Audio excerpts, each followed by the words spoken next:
नमस्कार भक्तों, स्वागत है आप सभी का हमारे चैनल पीहू भक्ति कथा में। आज हम आप सभी के सामने ऋषि पंचमी की पौराणिक कथाओं को लेकर आए हैं। ऋषि पंचमी का व्रत मुख्य रूप से महिलाओं द्वारा किया जाता है ताकि वे जाने अनजाने में हुई गलतियों, विशेषकर मासिक धर्म के दौरान हुई अशुद्धियों से मुक्ति पा सके।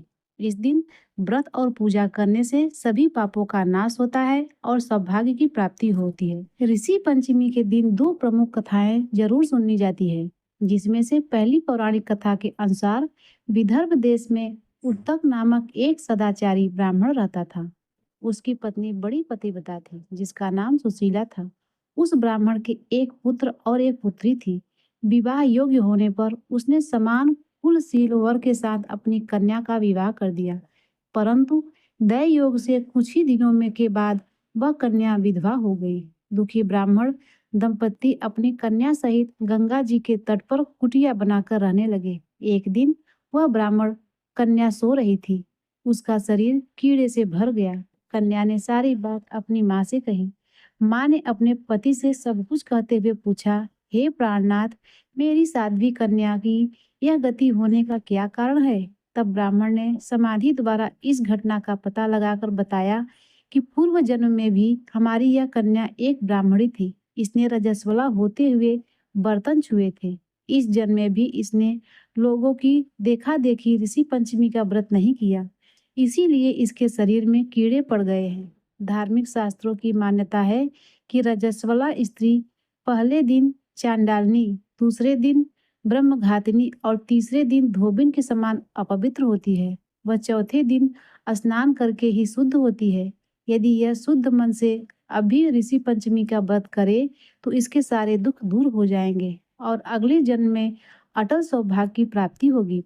पिता की आज्ञा से उस पुत्री ने विधि पूर्वक ऋषि पंचमी का व्रत और पूजन किया, जिसके प्रभाव से वह सारे दुखों से मुक्त हो गई। अपने अगले जन्म में उसे अटल सौभाग्य सहित अक्षय सुखों का भोग मिला। तो प्रिय भक्तों, अब आइए सुनते हैं दूसरी पौराणिक कथा।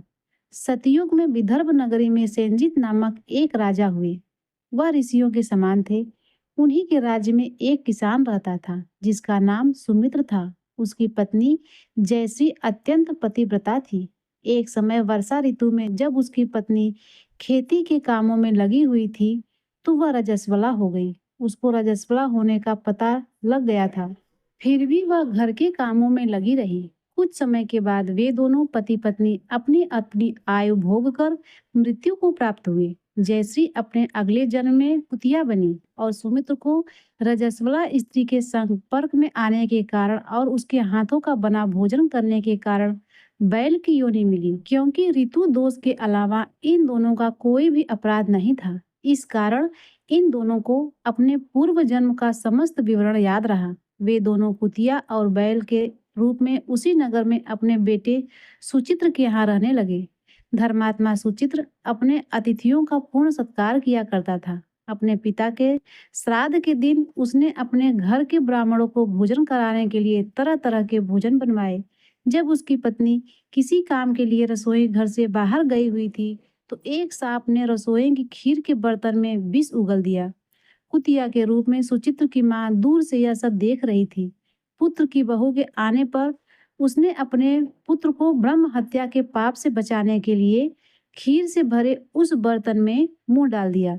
सुमित्र की पत्नी चंद्रवती से जब कुतिया का ऐसा करना न देखा गया, तो उसने चूल्हे में से जलती लकड़ी निकालकर कुतिया को दे मारा। बेचारी कुतिया मार खाकर इधर उधर भागने लगी। चौके में जो जूठन आदि बची रहती थी, वह सब सुचित्र की बहू अक्सर उस कुतिया को डाल देती थी, लेकिन उस दिन क्रोध के कारण उसने वह भी बाहर फिकवा दिया। सब खाने का सामान और खीर फिकवा कर उसने बर्तन साफ करके दोबारा खाना बनाकर ब्राह्मणों को करवाया। रात के समय भूख से व्याकुल होकर वह कुतिया बैल के रूप में रहे अपने पूर्व पति के पास जाकर बोली, हे स्वामी, आज तो मैं भूख के मरी मरी जा रही हूँ। वैसे तो मेरा पुत्र मुझे रोज ही खाने को दे देता था, लेकिन आज तो मुझे कुछ नहीं मिला। सांप के विष वाले खीर के बर्तन को अनेक ब्रह्म हत्या के भय से छूकर उनके नाक खाने योग्य मैंने कर दिया था। इसी कारण उसकी बहू ने आज मुझे बहुत मारा। खाने को कुछ भी नहीं दिया। तब वह बैल भी कहने लगा, हे भद्रे, तेरे पापों के कारण तो आज मैं भी इस योनि में आ पड़ा हूँ और आज बोझा ढोते ढोते मेरी कमर भी टूट गई है। आज तो मैं भी दिन भर हल में ही जुटा रहा। मेरे बेटे ने आज मुझे भोजन भी नहीं दिया और मुझे मारा भी बहुत। मुझे इस प्रकार कष्ट देकर उसने इस श्राद्ध को निष्फल कर दिया। अपने माता पिता की इस बातों को सुचित्र सुन रहा था। उसने उसी समय दोनों को भरपेट भोजन कराया। फिर उनके दुख से दुखी होकर वह वन की ओर चल गया। वन में जाकर ऋषियों ने पूछा कि मेरे माता पिता किन कर्मों के कारण इन नीच योनि को प्राप्त हुए हैं और अब किस प्रकार उन्हें इस योनि से मुक्ति मिल सकती है। तब ऋषिगण कहने लगे कि तुम अपने माता पिता की मुक्ति के लिए अपनी पत्नी सहित ऋषि पंचमी का व्रत करो और उसका फल अपने माता पिता को दान में दे दो।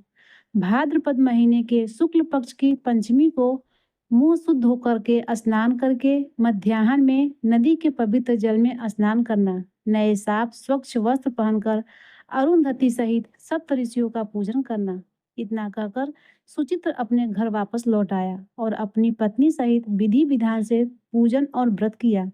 उसके पुण्य से माता पिता दोनों पशु योनियों से मुक्त हो गए। इसीलिए जो भी महिला श्रद्धा पूर्वक ऋषि पंचमी का व्रत करती है वह समस्त सांसारिक सुखों को भोग कर वैकुंठ लोक को जाती है और उसे किसी प्रकार की अशुद्धि का दोष भी नहीं लगता। तो प्रिय भक्तों, आपको यह कथा पसंद आई हो तो इसे अपने दोस्तों और परिवार के साथ जरूर शेयर करें। ऐसे ही और धार्मिक कथाएं सुनने के लिए हमारे चैनल को सब्सक्राइब करें और बेल आइकन को दबाना न भूलें ताकि आप कोई भी वीडियो मिस न कर सकें।